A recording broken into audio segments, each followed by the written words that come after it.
Olá pessoal, vocês a mais uma videoaula do curso de Estatística Experimental. Nessa videoaula a gente vai começar a falar sobre regressão, né? Importância aí em estatística. Bom, né, um fator, um tratamento, né, em estudo, no experimento, pode ser classificado como qualitativo ou quantitativo. Então, quando a gente vai fazer um experimento, você, ao trabalhar seus tratamentos, como quantitativos ou qualitativos. Por exemplo, né, um tratamento, um fator qualitativo, é aquele no qual seus níveis diferem por algum atributo qualitativo.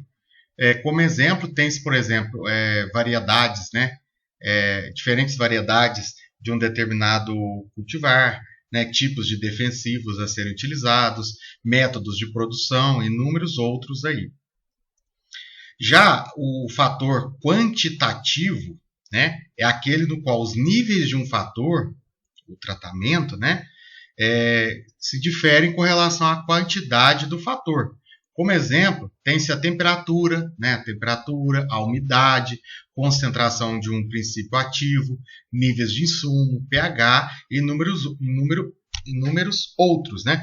Perceba que esses fatores aí que são quantitativos, eles devem ser mensurados por meio de algum instrumento, por exemplo, temperatura por meio de um termômetro, né, umidade, concentração, pH, enfim, todos eles aí.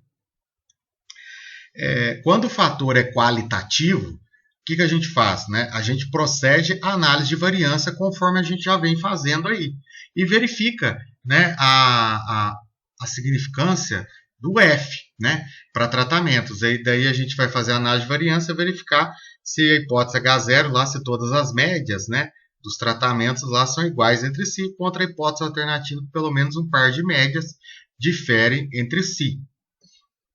E daí, se for significativo, né, ou seja, a gente rejeita a hipótese da nulidade, de que todas as médias são iguais entre si, daí a gente parte para um procedimento de comparações múltiplas. Entre eles, a gente pode utilizar o teste de Tukey. Agora, né, para o caso do fator ser quantitativo, aí a gente já faz o quê? Deve-se estudar, né, o efeito do fator quantitativo por meio de uma relação funcional entre o mesmo e a variável resposta. Então, essa técnica é o que a gente chama de análise de regressão. Então, quando a gente está trabalhando com um fator quantitativo, né, seus tratamentos são quantitativos, aí a gente utiliza a técnica da análise de regressão. A técnica de análise de regressão busca entender, né, estudar a relação funcional entre o fator quantitativo e a variável resposta. Então, desta forma, né, o que seria basicamente essa análise de regressão? Consiste na obtenção de uma equação que tenta explicar a variação significativa, né, se é que ela é significativa, de uma variável resposta em função da variação dos níveis de um ou mais fatores quantitativos. A fim, então, de tentar estabelecer uma equação que representa o fenômeno em estudo, a gente pode utilizar, num primeiro momento, né, um gráfico chamado diagrama de dispersão. Esse gráfico aí é basicamente um gráfico de pares ordenados, né, um conjunto de pontos, uma nuvem de pontos, em que a gente tenta visualizar qual é o tipo de relação que existe entre x e y. Né? Nesse caso aí, o x sendo os nossos tratamentos, né, o fator quantitativo, e o y sendo a minha variável resposta. Aí nós temos que um dos métodos que pode se utilizar para obter essa relação funcional baseia-se na obtenção de uma equação estimada, de tal forma que as distâncias entre os pontos, né, do diagrama e os pontos da curva do modelo no todo sejam os menores possíveis. Isso aí é um método muito importante, né, muito utilizado e bastante famoso, que é o que a gente chama de método dos mínimos quadrados. Ele basicamente é isso aqui. Ó. O que nós temos? Um conjunto de pontos, né? Eu tenho os pontos aqui, 1, 2, 3, 4, 5, né? Até o 10º ponto aqui. Perceba que eu estou traçando uma reta aqui, né? Tentando fazer com que essa reta minha se aproxime o máximo possível dessa nuvem de pontos. Né? E qual que é essa reta? Na verdade, eu posso traçar aqui infinitas retas, né? Mas a melhor reta que vai passar aqui será aquela em que vai produzir, né, uma menor distância entre esses pontos. Então, perceba aqui, por exemplo, que esse meu ponto aqui, esse primeiro, ele está a uma distância D1 dessa reta. O outro ponto aqui está a uma distância D2. Daqui a gente tem, né, a D1, D2, aqui D3, né? Quer dizer, eu tenho tanto uma distância, pontos abaixo da reta, quanto pontos acima da reta. Então, aqui D3, D4, D5, né, até DI. Então, para um dado valor de x, né, a distância vai ser o valor observado de y, menos o valor previsto de y. Daí, nós temos que uma reta de regressão, né, também chamada de reta de melhor ajuste, porque entre infinitas retas a gente vai buscar aquela reta que melhor se ajusta a esse conjunto de pontos, né?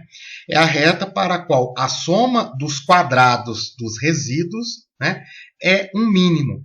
Então a gente vai trabalhar com uma reta em que vai me fornecer um valor mínimo para a soma dos quadrados dos resíduos.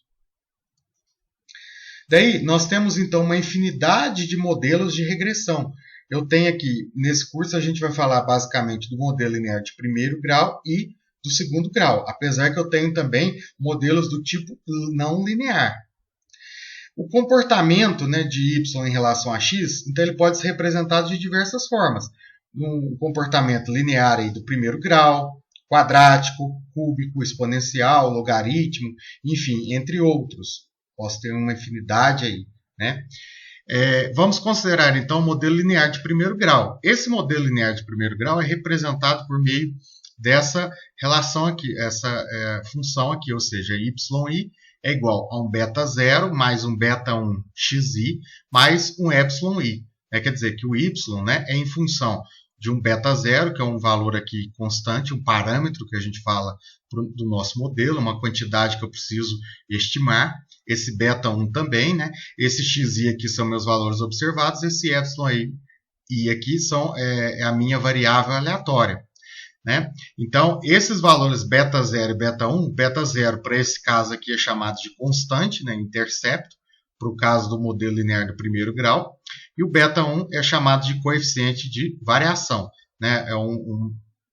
Também é um parâmetro aí do meu modelo.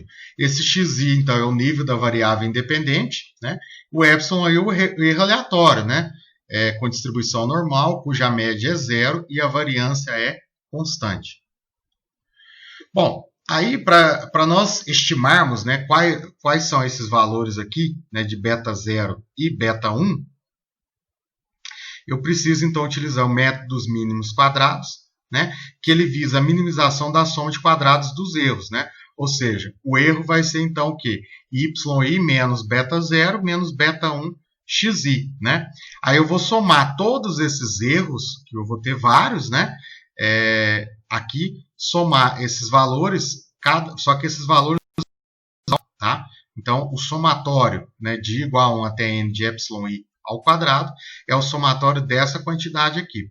Daí, utilizando, né, o conhecimento de cálculo, ou seja, a gente vai derivar, igualar a zero essa equação aqui. Aí nós vamos ter como resultado um conjunto de equações chamado de sistema de equações normais, cuja solução vai ser que o meu beta, agora estimado, então ele tem esse chapeuzinho aqui para denotar que ele é o valor estimado, né? Vai ser o y barra menos beta 1 estimado x barra. Esse y barra, ele é a média, né, da variável resposta de y. Esse x barra é a média da variável independente. No caso aqui, a média é o somatório de igual a 1 até n de xi sobre n. O beta 1 estimado, né, vai ser o somatório do produto, né, de xi e y menos n, que é o número de pares ordenados, o número de observações que eu tenho, né, que multiplica o produto da média mostral x com a média mostral y, dividido pelo somatório de igual a 1 até n de xi ao quadrado, né, menos n vezes x barra ao quadrado. Bom, Muitas vezes, né, a gente até assusta um pouco com essas fórmulas, né, principalmente a partir do momento em que você vai tendo um polinômio de grau cada vez maior. Mas aqui a gente vai fazer o uso, nós podemos fazer o uso da calculadora científica, né, para a gente estimar esses parâmetros aí, ou podemos fazer o uso do Excel, conforme eu vou mostrar para vocês daqui a pouco neste vídeo. Aí, uma vez que obtidas essas estimativas, né, podemos escrever a equação estimada. Essa equação estimada vai ser YI, né, estimado, é o beta 0, né, aqui estimado, mais o beta 1 estimado, xi. E aí convém dizer, né, que essa equação estimada aqui, né, ela só vai valer dentro do intervalo, dentro do intervalo que eu estou estipulando no meu modelo.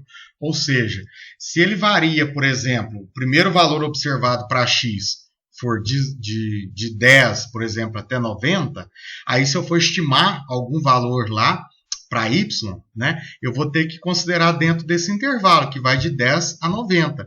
Fora desse intervalo, a minha equação estimada aí, né, ela não tem validade, porque ela está saindo, né, deste intervalo.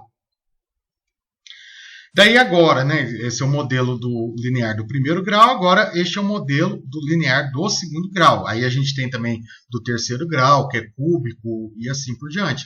E nós temos também modelos do tipo não linear. Mas aqui a gente vai falar basicamente nesse curso só do modelo linear de primeiro, né, e de segundo grau.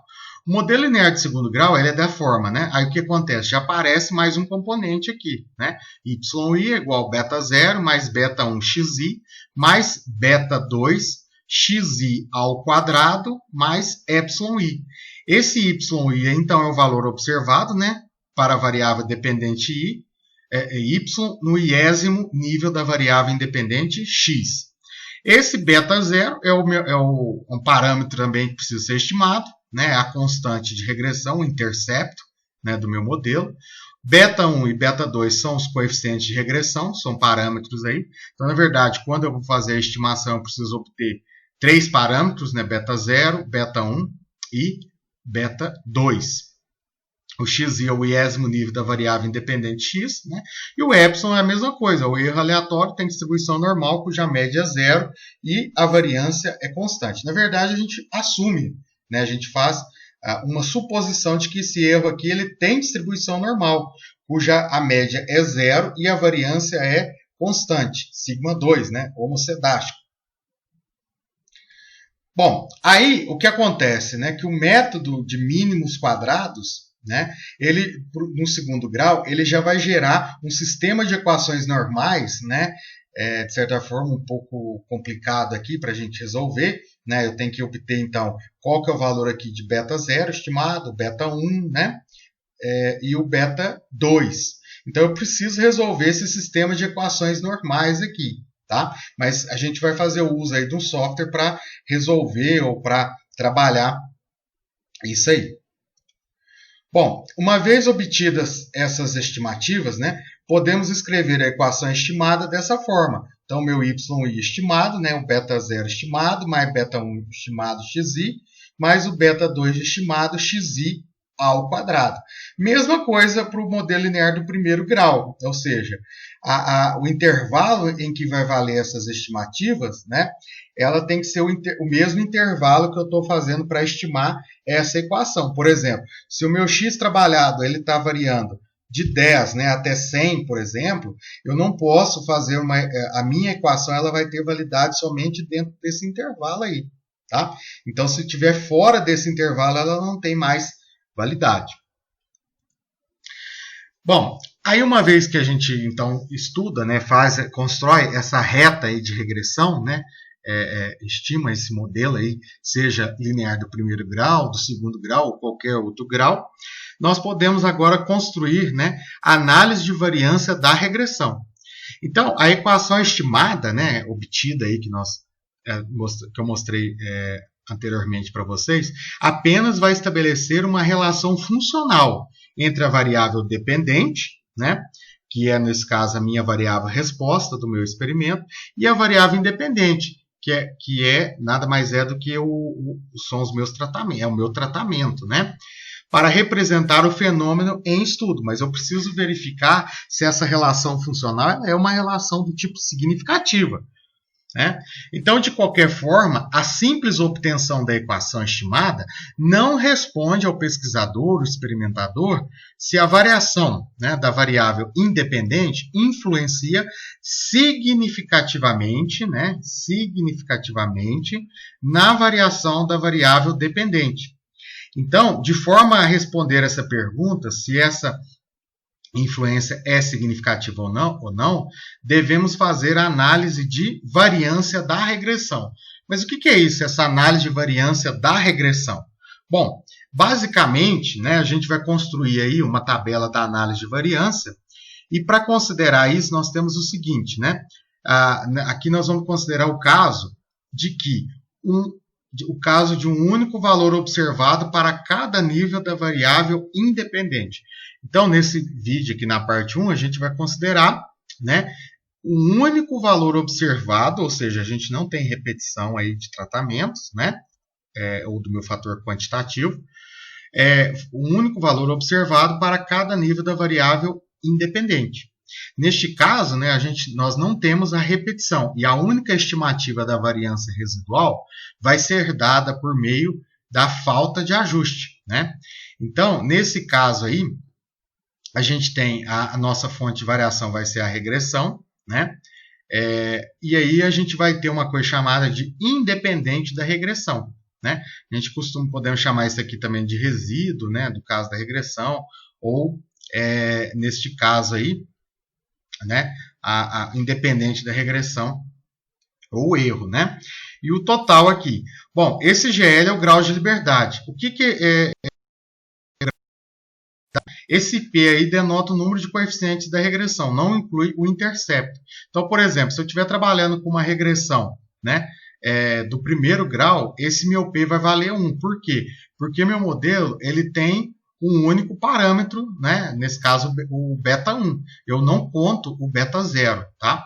O modelo do segundo grau, ele tem nesse caso o beta 1 e beta 2. Ele tem dois parâmetros, né, não considerando o beta 0. Sempre a gente não vai considerar o intercepto, ou seja, o beta 0. Se eu estiver falando de um modelo de terceiro grau, um cúbico, aí o meu grau de liberdade vai ser 3 e assim por diante. Tá? Esse total aqui vai ser o número de observações menos 1. E já o independente da regressão vai ser n menos 1 menos p, ou seja, o número de graus de liberdade total menos o grau de liberdade da regressão, n menos 1 menos p. Aí nós temos a soma de quadrados da regressão, soma de quadrados da independente da regressão e soma de quadrados total. E daí eu já vou mostrar para vocês o que é cada uma dessas somas de quadrados. O quadrado médio vai ser o quê? A soma de quadrados da regressão dividido pelo respectivo grau de liberdade. Então, soma de quadrados de independente da regressão, né, dividido por n menos 1 menos p, conforme mostrado aqui. O valor meu do f calculado, né, eu vou ter que é o quadrado médio da regressão dividido pelo quadrado médio do independente da regressão. Esse valor aqui, esse f calculado aqui, eu vou comparar com o valor f tabelado, né? Considerando, por exemplo, lá no f nosso de 5%, né, o alfa sendo 5%. Então, eu olho na tabela f lá de 5% com p graus de liberdade no numerador aqui e n menos 1 menos p graus de liberdade do denominador. Daí, então, o que significa esse valor nosso de f calculado, ou seja, eu vou rejeitar a hipótese, se ele for maior, né, do que o valor tabelado, eu digo que o meu teste é significativo, ou seja, eu rejeito a hipótese nula, né? Do contrário, se esse valor meu de f calculado for menor, né, que o valor do f tabelado, eu vou dizer que é não significativo, ou seja, não rejeita a hipótese nula. Mas o que é essa hipótese nula aí, né? A hipótese nula é o seguinte, a nossa hipótese H0 é que beta 1 é igual a beta 2, que é igual a beta 3, que é igual até o beta p, né? Por exemplo, se eu estiver falando do modelo do primeiro grau, eu vou estar testando se o beta 1 é igual a 0, tá? Então, significa que as P variáveis independentes não exercem influência na variável dependente, segundo o modelo proposto. Então, se eu estiver trabalhando com o modelo do primeiro grau, eu vou testar se o beta 1 é a hipótese alternativa de que ele não é igual diferente de zero. Se você rejeita a hipótese nula, né, de que beta 1, né, por exemplo, é diferente de zero, né, aí nesse caso a gente vai dizer que o beta 1 é significativo, ou seja, então a relação linear aí do primeiro grau. Agora, por exemplo, pode ser também que eu esteja trabalhando com uma regressão quadrática, né? Aí nesse caso eu não vou testar aqui, aí eu vou testar, né, se o beta 1, né, é igual ao beta 2, que é igual até o beta p, que é igual a zero, né? E daí, se for igual a gente não tem um modelo de regressão, né? Do contrário, se ele for diferente de zero, aí a gente tem então um modelo de regressão linear quadrático. Bom, aqui só faltou eu falar aqui para vocês, né, que nós temos lá a soma de quadrados total é a mesma que a gente já sabe fazer, a soma de cada observação ao quadrado, menos a soma de tudo ao quadrado, dividido por n, onde o meu n é o número de observações, né? E aí, para nós encontrarmos a soma de quadrados, né, do primeiro grau e do segundo grau, a gente precisa obter, né, por meio dessas fórmulas aqui, ou seja, soma de quadrado da regressão, né, no caso do primeiro grau, se eu estiver trabalhando, vai ser o valor do beta zero estimado, né, que multiplica o somatório de cada observação, mais beta 1 estimado, o produto, né, o somatório do produto de x por y, ou y por x, né, menos a soma de tudo, né, ao quadrado dividido por n. Agora, se for uma regressão do segundo grau, já vai aparecer somatório, né, vai aparecer beta 0 estimado vezes o somatório de y, mais beta 1 estimado, o somatório do produto de x por y, mais beta 2 estimada, aí já aparece o beta 2 estimado, o somatório, né, de x ao quadrado vezes y, menos, aqui está cortando, mas é menos essa quantidade aqui, ó, que é o somatório de yi, né, ao quadrado dividido por n. E daí, uma vez que eu encontro, então, qual é a soma de quadrados, seja ela do primeiro grau ou seja do segundo grau, eu posso ter do terceiro, do quarto, mas aqui eu coloquei somente as mais comuns, né? Claro que aqui você vai fazer do primeiro grau ou do segundo grau, né? Depende do modelo que você está trabalhando. E aí, a soma de quadrados independente da regressão vai ser a soma de quadrados total menos a soma de quadrados da regressão. Daí, né, com essa soma de quadrados, você vem e completa aqui, né, os valores da soma de quadrados aqui da regressão, soma de quadrados independente e a soma de quadrados total. Depois, por sua vez, encontra os valores dos quadrados médios e, por último, lá o valor do f calculado. Bom, e aí a gente também é importante, né, quando a gente está fazendo a regressão, a gente obter um coeficiente que é chamado de coeficiente de determinação, né? Esse coeficiente de determinação, o R2, né, ou R², ele vai indicar a proporção da variação de y que é explicada pela reta de regressão, né? Ou seja, ele é uma medida de precisão do modelo. Portanto, ele sendo uma variação, seu valor varia entre 0 e 1. Então, esse R2 ou R², né, ele varia aqui de 0, aqui tem um erro, tá, gente, que é 0, ele então é maior ou igual a 0 e menor ou igual a 1. Tá? Quanto mais próximo de 1, né, esse valor aqui vai indicar um ajuste bastante adequado, né? Vai estar indicando uma alta precisão lá no nosso modelo. Do contrário, quanto mais próximo de 0, tá? Que é 0, aí quer dizer que o meu ajuste é, de certa forma, ruim, né? Então, é bastante típico, né, interpretar seu valor quando ele pode ser expresso aí em porcentagem, né? Sendo 0%, né, o caso extremo de imprecisão do modelo, tá? E opostamente 100%, a retenção de toda a informação do fenômeno explicado pelo modelo ajustado. Ou seja, quanto mais próximo de 100%, né, mais próximo de 1, aí você então vai considerar aí que toda a variação de x explica muito bem a variação lá em y. Bom, para a gente encerrar, né, vou mostrar aí para vocês como que a gente faz a análise de variância da regressão utilizando o Excel, né? Então, para o seguinte conjunto de valores de x, variável independente, e y, variável dependente, faça análise de regressão segundo o modelo linear de primeiro grau e obtenha a equação de regressão estimada. Vamos usar o nível aí de 5% de significância. Bom, aí então eu tenho meus valores aqui de x, né? O meu x aqui poderia ser o meu fator quantitativo, né? Nesse caso, meu tratamento, e o y aqui é a minha variável resposta. Então, eu tenho os valores aqui de x, né? Tem os valores correspondentes aqui para y. Então, a gente vai utilizar, vamos utilizar o Excel, né, para fazer isso. Bom, aí eu já tenho que meus valores já estão digitados, né? Então, perceba que eu tenho y, né? 7, né? 2, aí temos os pares ordenados, tá? 9, 8 e assim por diante. Bom, aí a primeira coisa que eu posso fazer, né? Se eu quiser mostrar aqui para vocês, só para a gente lembrar, né? Eu posso fazer aqui o meu gráfico de dispersão, né? Então, eu posso vir aqui...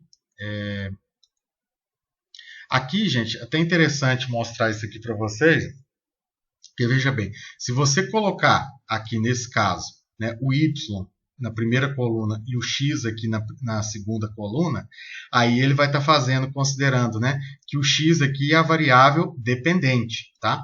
Então, a gente pode fazer o seguinte, eu vou só recortar isso aqui e vou colar de cá, né, vou colar de cá, porque senão ele vai estar considerando, né, que a primeira aqui, a variável x, né, foi trocado.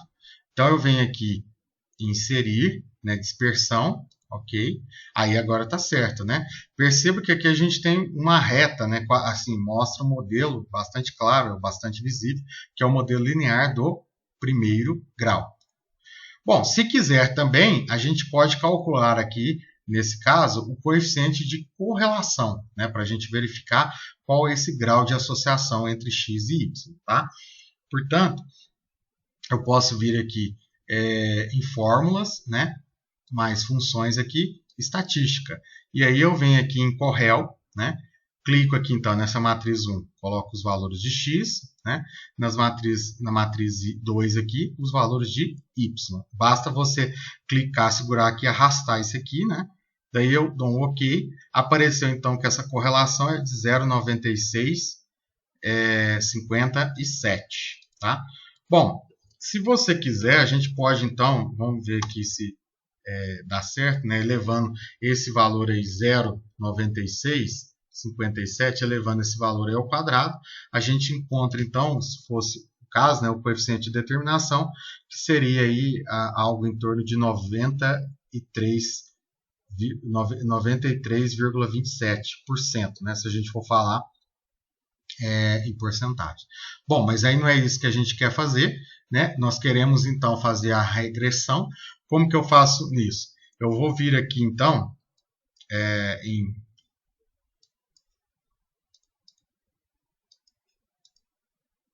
em dados, tá? Nesses dados eu vou vir aqui em análise de dados. Só um comentário, se por acaso você não tiver essa análise de dados habilitados, você vai precisar vir aqui no arquivo, né? E daí você pode vir aqui, busca lá a opção, né, as opções aqui, ó, no meu caso aqui, as opções, né? E aí você clica aqui em suplementos, né? Suplementos, você vem aqui e vai procurar nesses nomes aqui, né, conjunto chamado ferramentas de análise, né? No meu caso aqui, ó, eu já tenho as ferramentas de análise, dou um OK, né? Ele já está instalado, clica aqui em análise de dados, né? Porque eu já tenho isso aqui instalado, tudo bem? Mas por acaso você não tiver, você vai precisar habilitar isso aí no seu Excel. Mas eu posso vir aqui então em análise de dados, regressão, então OK, né? Aí nesse caso, variar intervalo de y, né? Y é a variável de entrada. Então nesse caso aqui, ó, cliquei, né? y. Agora, intervalo de entrada, o valor de x, né? Então, nesse caso aqui, ó, eu vou vir aqui, ok, né? Coloquei. Então, confira aqui, porque às vezes a gente acaba trocando, né? O x e o y.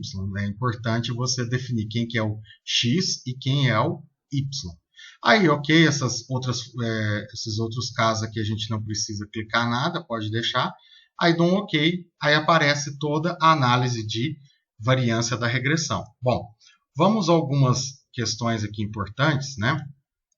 É o seguinte, aqui nós temos esse valor aqui, né, do R, né, do R quadrado, coeficiente de o R2, né, nesse caso aqui, ele vale 0,9327, tá?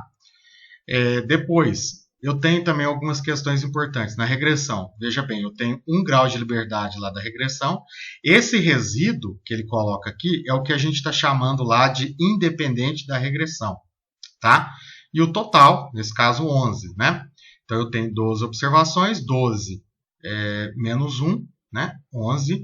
E aí, a regressão, como é linear do primeiro grau, então ele tem um único grau de liberdade, né?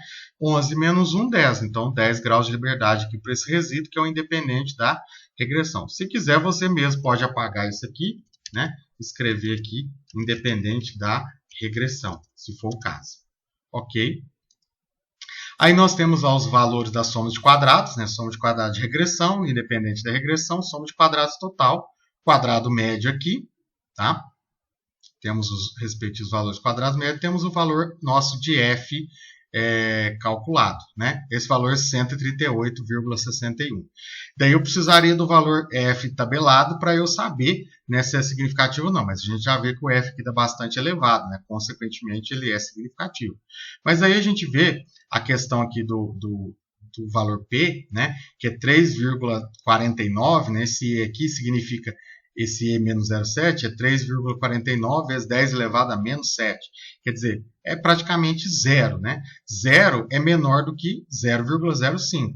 Portanto, é significativo. Ser significativo é rejeitar a hipótese nula. O que é rejeitar a hipótese nula? Rejeitar a hipótese que o beta zero é igual a zero. Ou seja, o beta zero ele não é igual a zero. Ele, na verdade, é diferente de zero. Okay? Então, essa é a análise de variância da regressão. Bom, aqui é interessante, né, que nós temos os coeficientes. Eu tenho aqui 2,306, né, que é o valor do beta zero, que é a interseção aqui, o valor do beta zero. Essa variável x1 aqui, no caso, é o meu valor de beta 1, que ele vale 1,11, né, 11,32, tá? E aqui também ele dá o valor P, né, para nós aqui. Né, nesse caso aqui, o valor P vale 0,26. Né? O que significa esse valor P de 0,26 aí, gente, para a interseção? Significa, né, que o coeficiente aí, beta zero é não significativo. Quer dizer, eu poderia até tirar o beta zero aí do meu modelo, porque ele é não significativo, uma vez que ele que 0,26 é maior do que 0,05. E já o valor do beta 1, ele vale a mesma coisa do anterior lá, 3,49 vezes 10 elevado a menos 7. Quer dizer, zero. Zero é menor do que 0,05. Né? Portanto, conforme a gente já viu lá, a gente rejeita H0 e conclui que, de fato, o beta 1 é diferente de zero. Bom, então nós temos isso aí. Agora, outra coisa importante que eu tenho aqui também, ele me fornece, né, o gráfico. Né? Eu vou até puxar um pouco aqui. A gente pode até aumentar um pouco esse gráfico, tá? Podemos aumentar um pouco o gráfico, eu vou puxar um pouco ele para cá. E aí, o que nesse gráfico ele mostra para nós? Bom, tá vendo o Y aqui? Né? Esse meu Y são os meus valores reais, tá? São os valores reais que eu tenho, né? Quer dizer, o conjunto de observações real, né? E esse Y aqui, em quadradinho, né? Ele mostra para mim os valores previstos, né? São os valores preditos lá, tá bom? Então a gente percebe, né, que muitas vezes, tem alguns momentos em que esse retângulo aqui, né, esse quadrado, aliás, ele está praticamente sobreposto, né, a esse losango aqui, tá bom? Em azul. Bom, mas aí é importante, né? Se você quiser, você pode dar 2 cliques aqui, ó, na questão do da variável aqui, por exemplo, posso escrever aqui o nome, o título que eu quiser, né? Gráfico de regressão, por exemplo, né? Aqui. Aí outra coisa que é interessante, pessoal, se for o caso, você pode dar um clique aqui, por exemplo, se você em preenchimento, enfim. Mas eu posso dar um clique aqui nesse meu gráfico, e aí eu posso vir aqui, ó, nesse layout do gráfico e vir aqui embaixo, né, tá vendo uma F com X aqui? E clicar aqui. Ó, o que acontece? Ao clicar aqui, né, apareceu esse meu gráfico dessa forma. Se você quiser, né, excluir todas essas linhas aqui, o seu gráfico ficar dessa forma, né? Posso até excluir essas outras aqui para ficar sem nenhuma linha. E aí, o que apareceu aqui para mim, né? Apareceu aqui, ó, veja bem, o meu modelo, né? O meu... Aqui, ó, vou apagar essa primeiro, na verdade a gente fica com essa segunda aqui, né? Que é a equação estimada, que é 1,1132, né? Esse 1132 aqui, ó, olha aqui, é o valor, então, do beta 1, né? E mais 2,306, né? Aqui, que é o valor do beta 0, tá? E aí, tá aparecendo esse R ao quadrado, que é o coeficiente de determinação, conforme a gente já viu, né, ele vale 0,9327, quer dizer, está bem próximo de 1 aí, dizendo que a gente tem um ajuste de bastante qualidade aí, tá? E essa reta que aparece aqui, ó, perceba que ela está passando pelos pontos, né, pelos pontos do meu modelo, pelos valores preditos lá para Y, tá bom? Bom, aí eu posso até perguntar para você o seguinte, perceba que essa reta, né, ela tem validade somente nesse intervalo aqui, ó, desse início aqui praticamente, né, desse valor aqui, do menor valor observado lá, no caso para X, olha lá, o menor valor observado é 2 e o maior valor observado é 38, conforme a gente pode ver aqui, ó, tá vendo? De 2 até 38. Daí, se eu chegar para você e falar assim, olha, qual é a previsão, né, para o Y quando X valer 42? Aí você fala, olha, isso eu não tenho como fazer. Por quê? Porque no meu modelo só é válido de 2, do intervalo de 2, né, até 38. Fora disso, eu não posso fazer nenhuma previsão. Mas aí eu tenho meu modelo predito, por exemplo, a gente não tem aqui, sei lá, algum valor. Posso voltar aqui, ó, 32, 22, né? Por exemplo, vamos ver aqui o valor 25, né? O valor 25 eu não tenho no meu modelo, mas eu posso pegar 1,1132, né? Posso multiplicar isso aí por 25, ou seja, quando x vale esse valor, né? E somar com 2,306, né? Aí, então, ele vai dar uma estimativa para mim de 30,136. Daí você pode falar assim para mim, tá, mas será que isso está certo, né?